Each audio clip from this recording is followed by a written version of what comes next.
stepping down. Stepping down is what Rob Manfred told us he is going to do at the conclusion of the 2028 season. Beginning in 2029, Major League Baseball is going to have a brand new commissioner. That is pretty exciting news. You know what? Sometimes change can be good. Sometimes the grass is greener on the other side. You don't want to keep things too stale. And by the time it's all said and done, Rob Manfred would have been commissioner for 15 years. But Rob Manfred still has 5 years to go as commissioner of Major League Baseball. In today's video, I want to talk about Rob Manfred, what he's done since taking over as commissioner of Major League Baseball. This is kind of a fun little video for me, just kind of looking back at what's happened since Rob is coming to the game. So hopefully you guys do enjoy the video. As always, leave your thoughts down below and get a like out there. It gets me into the algorithm, gets my channel going, so I would appreciate it. The title of this video is Why Rob Manfred is So Hated. Listen, I've had my fair share of disliking Rob Manfred. I'm not going to come on here and say I hate Rob Manfred right now. I'm not going to say that because I generally don't. Rob Manfred is currently 65 years of age. He took over as MLB commissioner January 25th, 2015, taking over in Bud Selig's role as commissioner. What was his goals? What did he say that he wanted to integrate into the game of baseball? Well, he stated that he wanted to address the pace of play. That was like one of his biggest things, was addressing the pace of play, reaching the youth, embracing technology, player relations, and unified as a business operations. We'll get into those things and see if he's exactly covered it. Of course, he still has time to cover some of those things if he has to. Rob Manfred has been in the game of baseball since 1987. One of the first things he did in 2015 was improvise a time clock. And I noticed that, I remember back in 2015, time clock was like a big thing. Oh my gosh, there's gonna be a clock in baseball. And that never really happened, right? There never really was a clock in baseball. Before last year, where the pitch clock officially came into play, I saw the time clock. I always saw the time clock, but I never was like a big difference to me. It was kind of there. It just never really did anything to my knowledge. Maybe it did to you guys, but when I was watching, especially at the ball games, nothing really changed for me. There was just a random clock going that really had no meaning to it. 2017, he integrated the 4-pitch intentional walk. There's a number of small little things that Rob Manfred integrated since he's came into the game of baseball. Intentional walk is one of those things that kind of gets lost in the sauce, if you will. I don't remember like, oh, remember guys used to actually have to throw over the plate. Intentional walk case, outside of the plate in the other batter box, right? You have to like lob it over 4 pitches, and that used to be a thing in baseball. Rob Manfred said nope, the 4 fingers, speed up the game of baseball. Also brought in the Little League Classic that we see today. The Little League Classic happens around August when the Little League World Series is on. I'll say there's never a West Coast team in that, so let's see some West Coast love in that. I feel like there's never a West Coast team. Yeah, that's just my opinion. 2018 rolls around. He reduces commercial times. I'm going to be honest, I don't know if there's been a commercial time reducement at all. I don't think there has been. Maybe there has been going back 10 years ago to 5 years ago. Maybe there is a shorter time window between commercials. I'm not too sure about that though. He limited mound visits, of course. All teams are limited to like 5 mound visits now. You can't just continually go out there. Whether it's a pitching coach, a pitching chain, catcher going out there, you only have 5 visits per 9 innings. In 2018 was when he first started to mention that he was looking to expand in Major League Baseball. It was also the same time where he got a contract extension through the 2024 season, which was then extended through the 2028 season in 2023. 2020 comes around, and this was a pretty big year for the game of baseball and Rob Manfred. He had to address a couple of big things here.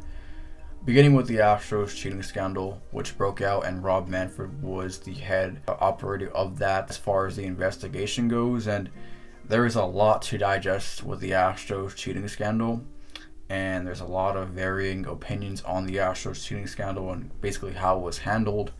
And I'm going to get into a little bit here. So obviously we all know, unless you've been under a rock, the Astros cheated in 2017 in the year they won the World Series, and a little bit in 2018 as well. The team was fined $5 million, which was the maximum allowable fine by basically rule in the MLB playbook. You can't fine a team more than that. And $5 million, I know to a baseball team, is pretty much pennies. He revoked their first and second round picks in 2020 and 2021. AJ Hinch and Jeff Luhnow were also suspended. Jeff Luhnow is no longer a part of the Astros organization, as is AJ Hinch. He is in Detroit now as their manager. And no players were suspended over the cheating scandal due to their cooperation during their investigation. Rob Manfred decided not to suspend them because they were so cooperative. He also said that the players union wouldn't allow the Astros players to be suspended. They wouldn't be for that. A lot of stuff going on there with the Astros cheating scandal, and he also did not strip their 2017 title, which many fans called out for. Strip their title, take it away. And he basically called the Commissioner's Trophy a piece of metal. And that's a legendary quote now in today's book of baseball. He called the Commissioner's Trophy, his own trophy, a piece of metal, what every team and every player plays for. So that was the Houston Astros cheating scandal they had to go through. That happened under Rob Manfred. Later that year, in March of 2020, of course, the world stopped. The world was shut down, and something happened. And there was a pandemic that went on, if you will, and basically every game stopped, every league stopped, and that was exactly the same time I started my channel back in February, March of 2020. That was kind of sucky. MLB and the Players Union were going back and forth pretty much from March all the way to July when they resumed the 60-game season. They agreed to a 60-game season, but they were arguing over salaries and how many games. There was a bunch of proposals during that 2020 summer, but nothing really came to fruition until the end of July in the fake 2020 season. Of course, that was sarcastic. 2021, he relocated the AllStar Game from Atlanta to Colorado, and fans were upset at that. He basically moved it because of political reasons, and this is one of the things that you don't want to see in your sport, baseball, whatever the case is. You don't want to see the sport get too far into politics, or get too far into that. You want to stay in your lane, keep it about baseball. We don't tune in for politics.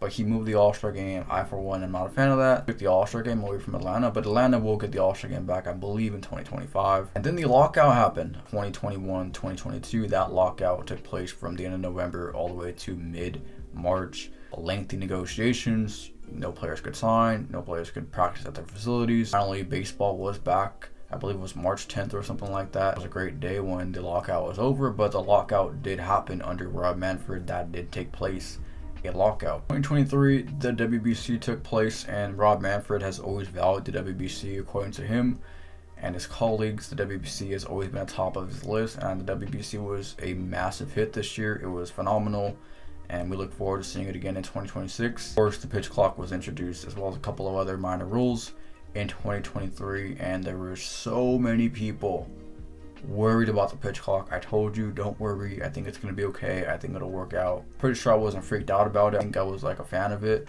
And so, yeah, it turned out to be fantastic. Genuinely like the pitch clock a lot. Say what you want about the game of baseball. It should be no clock, but this isn't hindering it too much. And I think that was probably the best move Rob Manfred has ever done, is the pitch clock. Just keeping everybody in tune. I love that. As a traditionalist myself, I like the pitch clock. Of course, he also announced the A's relocation to Las Vegas this past year, so we'll see if that does end up happening. But that has been Rob Manfred's tenure as MLB commissioner. It is filled with some highs, some lows, some very tough times he has to navigate through. Overall, I think he's done a okay job. I'm going to be completely honest. He's done okay. Not great, not terrible. He's done okay. Does he say all the right things at the right times? No, but he's been okay. And either way, I'm happy that he's going to step down in 2029, because like I said, you don't want to get too stale. You want a new voice, a new leader, and see where the game goes. And of course, the jerseys, by the way, awful. The ads, awful.